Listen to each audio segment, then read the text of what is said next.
Hello kabayan, magandang araw at magandang gabi kabayan. Hindi pa nga tapos to kabayan, mayroon naman bago kabayan. So ito muna ang gagawin ko kasi ito yung argent Argent ito, repair natin to. Tapos repair yung panel bago yung pintuan. Buti ng pintuan, pares yung kulay. So hindi na pinturahan yung loob, pwede natin ilagay natin yun, i-sitting. Tapos hindi natin tanggalin ulit. Diretsahan na. Pahid na tayo ng masilya mga kabayan.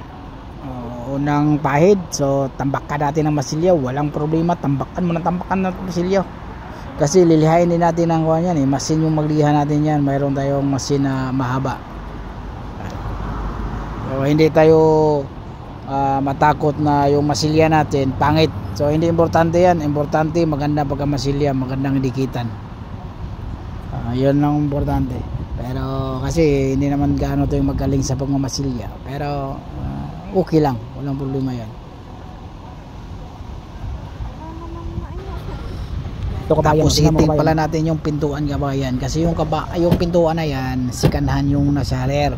Tapos buti para pares yung kulay, sikanhan ako ng kabayan sikanhan na pintuan, buti pares yung kulay. So kailangan i-align natin yung pintuan din sa harapan kasi parang yung hinges low straight na. So kailangan natin iangat dyan.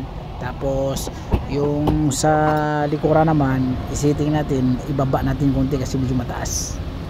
So nakalock na yan tapos i-adjust mo lang tapos baba. Ganun lang kasimple, di ba? Okay na yon. Tapos yung sa panel naman, dyan na tayo mag-repair kasi kailangan natin ilabas. Kabayan, ito yung delikado kabayan, di ba? Naghila tayo dito kabayan ng spot, yung pang spot natin. Tapos dito pala kabayan, may foam pala yan. Pag pour talaga kabayan, may foam yan dito sa panel, kaya delikado yan.